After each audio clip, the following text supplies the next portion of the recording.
Hey, welcome back. Well, this time we have A Nightmare on Elm Street Part 6. Actually, it's not even A Nightmare on Elm Street. It's actually titled Freddy's Dead, The Final Nightmare. Technically, A Nightmare on Elm Street Part 6, but changed the title to Freddy's Dead, The Final Nightmare. Now, Freddy's Dead, and I gotta say about this movie, I do not hate this movie like a lot of people do. Now, do I think it's one of the better ones? No, I do not. But I don't think it's as horrible as people make it out to be. Although there is a lot of horrible stuff in it, but it's not as horrible as people make it out to be. So if you're new, welcome to the channel. Please subscribe and please click the bell and turn on notifications. That way you know when I upload. And if you have not seen this movie yet, go check it out because this review contains a few spoilers. So, Freddy's Dead, A Final Nightmare technically was supposed to be the very last one, but I guess Wes Craven, being that he created Nightmare on Elm Street, I guess didn't want to go out that way. And by the way, Wes Craven had nothing to do with he basically had nothing to do with part 2. He was going to have something to do with part 3, but ended up not happening. So he didn't have anything to do with 2, 3, 4, or 5, or 6. So I'm thinking that he didn't want to take Freddy out that way and wanted to do something, different, which we'll get into next time on Wes Craven's New Nightmare. But this one is Freddy's Dead, The Final Nightmare. And I didn't hate this movie. I really didn't. When I first watched it, I actually really enjoyed it. I mean, yeah, it was silly. It's very Looney Tune-ish. If you've ever seen Looney Tunes, it has a lot of that in it. I don't know what the director was thinking. I can't remember her last name, but her first name was Rachel. And I don't know what she was thinking when she did this. I don't have a clue. I guess she was just wanting to have fun with it. I don't know. But there is so many Looney Tune references to this movie. You got all kind of references, actually. You have Wizard of Oz reference. You have Looney Tunes. You have Nintendo. You have all kinds of stuff. And of course you have Freddy doing his thing, making one-liners. But in this one, he doesn't do them as much, and they're not as annoying as in Part 5. Part 5, it just got to be overbearing. It's like you just wanted to tell Freddy to shut up. But in this one, not so much. Or at least it didn't bother me as much. I mean, there may be other people out there who think differently, but, for me, it really didn't bother me. So basically, it starts off, and we don't know how Freddy came back to life from Part 5, from the end of Part 5, I should say, but somehow he did. And so the movie opens with this kid, being that nobody knows his name, and even he don't know his name.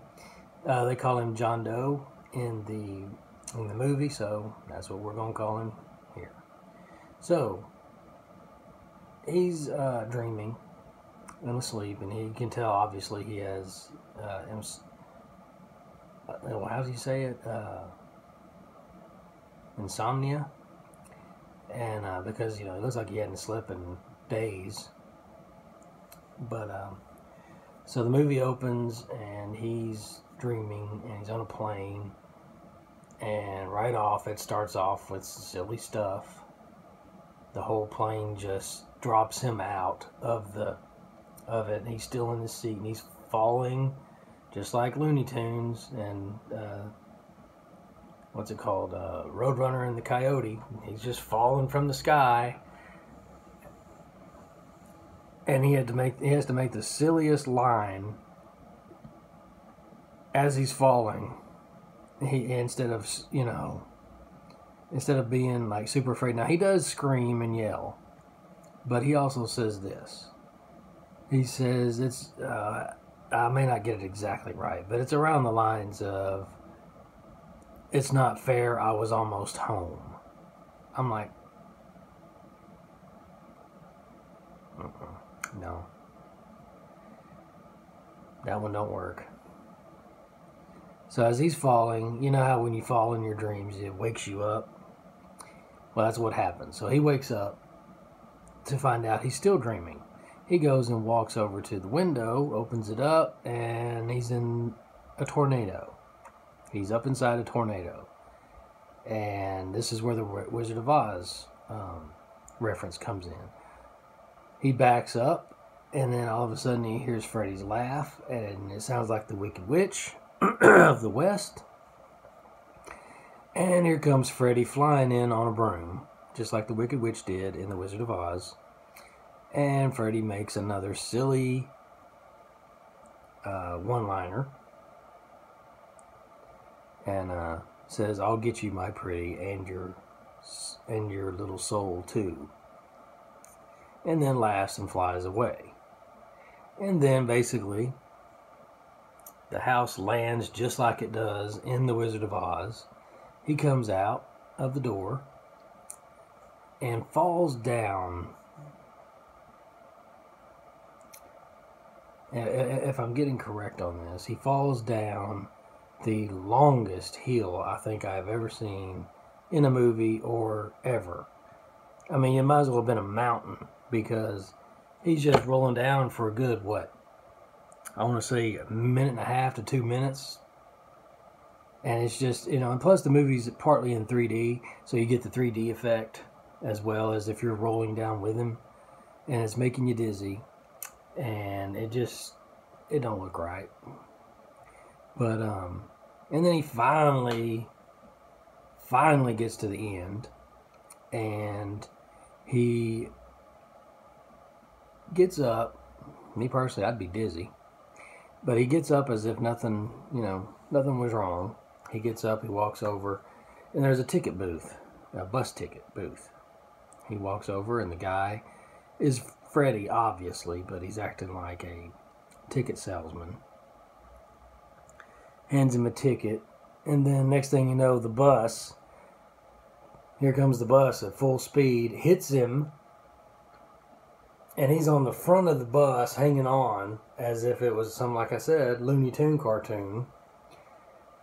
And you got Freddy driving, and he's laughing, and once again makes another silly one-liner. And then he puts on the brakes, slams on the brakes, and the guy flies off the front, hits his head, and falls through into the world, basically falls through into a whole nother area. Like, that whole dream sequence was at night. So when Freddy hits the brakes, the kid flies off, and basically it's like almost like he went through a window. He goes through, and now it's the spot that he's in, well, I guess would be reality, is daytime. And then Freddy closes up the hole and basically says to him to go get him, basically, fresh meat, as he puts it. So that's the beginning. And now, yeah, I've referenced a bunch of silly stuff, and yeah, there is silly stuff in this, but I still enjoy the movie. But like I said, I don't think it's the best, and I certainly don't think it's one of the better ones. This is more like the comedy version of Nightmare on Elm Street. I think they just didn't have a clue with what to do after part 5. So they're like, let's just make a silly, cartoonish Freddy. I don't know what they were thinking. But anyway, he goes to this shelter, and he basically has amnesia. He don't remember who he is. He just knows that he can't go to sleep, and wherever he came from, he was the last. But apparently, he was the last, and which actually goes against what Nancy said in part 3, where she said to them that they were the last. But obviously that wasn't true, because in this one, they're saying he's the last.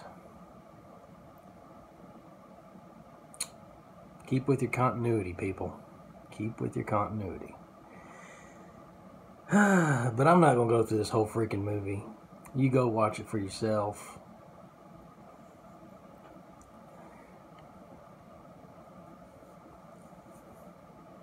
But, and I'm not even going to say who stars in this, because I don't even know half their names. People I've never even heard of. The only person I know that stars in this is Freddy Krueger and Robert Englund. That's all I know. I don't know anybody else. Oh, well, take that back. As if anybody cares, because I sure don't. Roseanne Barr and her husband, Tom Arnold, make an appearance. Boy, were they hurting for help with this movie. To have Roseanne and Tom Arnold in this movie. Now, don't get me wrong. I don't have anything against Roseanne. You know, her show was really good. I liked it. But you know you're hurting when you have to bring in a great talent like Roseanne to be in the movie. I mean, come on.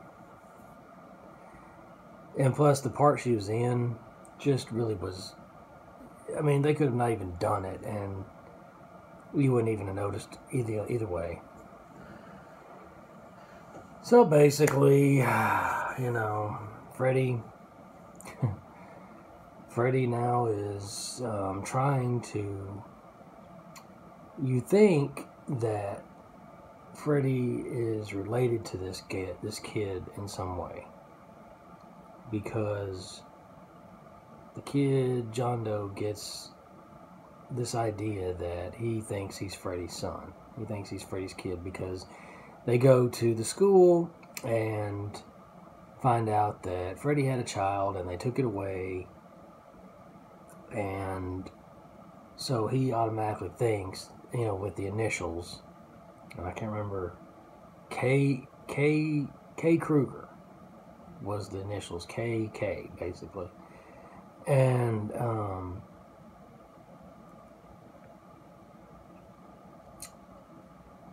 so he automatically thinks that he's Freddy's kid. Why he gave him that idea, I do not know, but he does. And so he meets this girl at the hospital that's helping him. And, spoiler alert for those of you who stuck around, turns out to actually be Freddy's daughter. And, which she has her own little story as well. And her name's Catherine. And at least her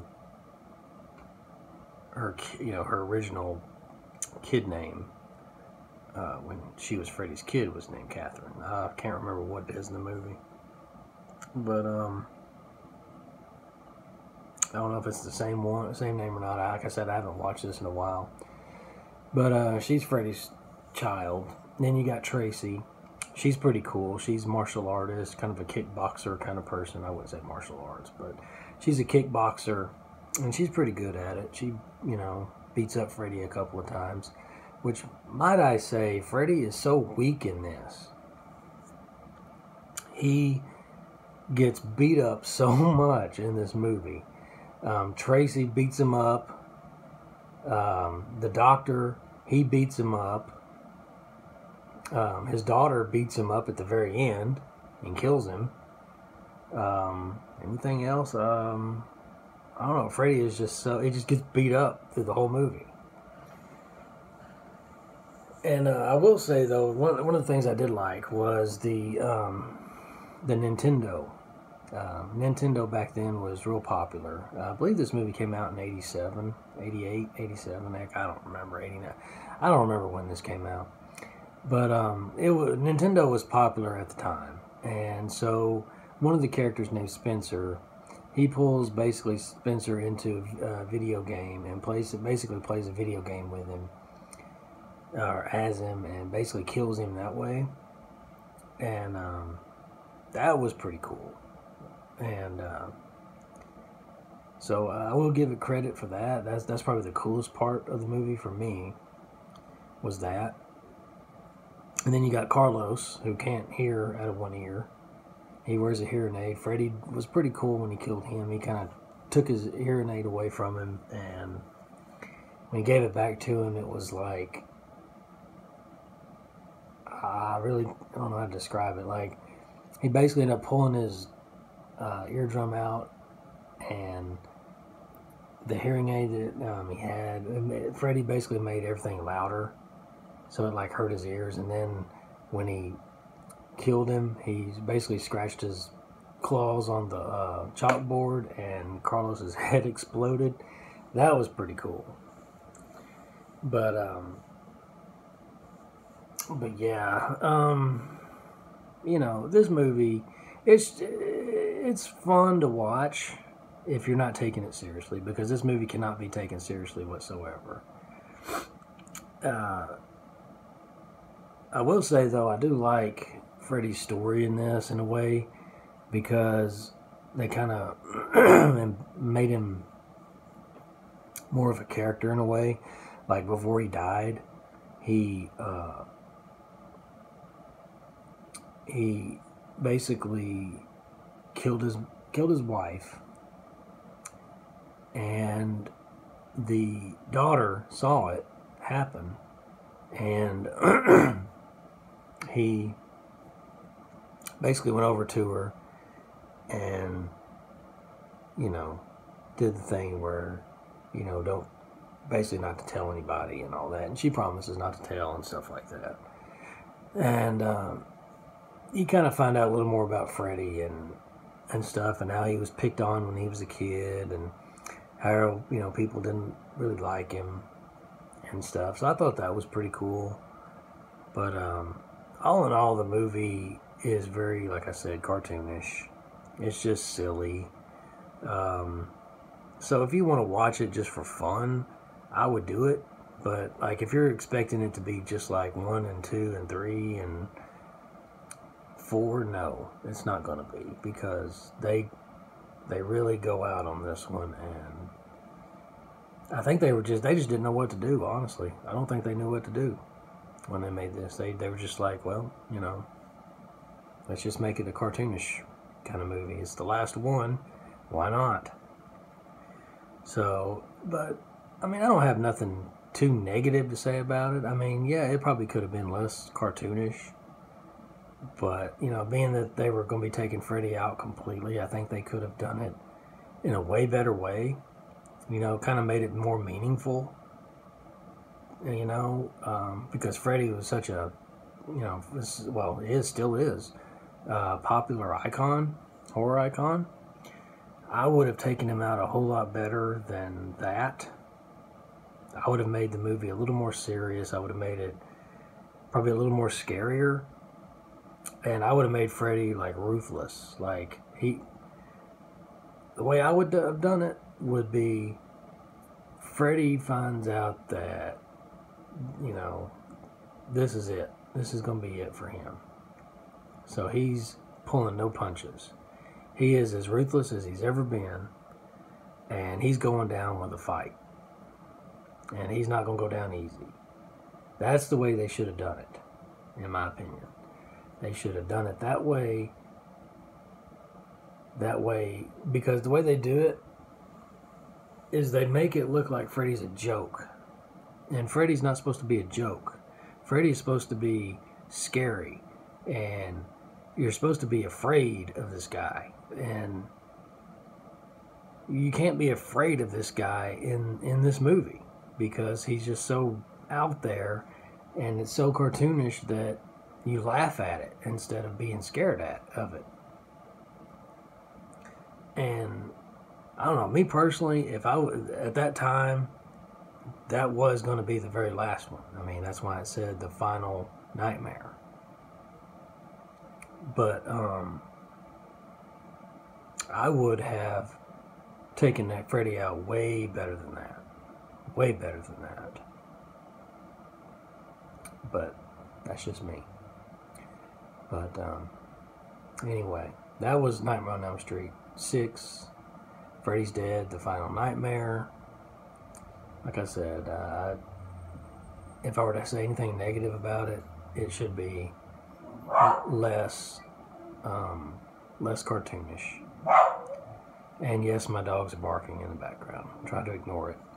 But hope you enjoyed this review. If you did, please give it a big thumbs up, and please leave comments on your thoughts about this movie. If you hated it, if you liked it, if you in between, or whatever, let me know. Let me know what you think.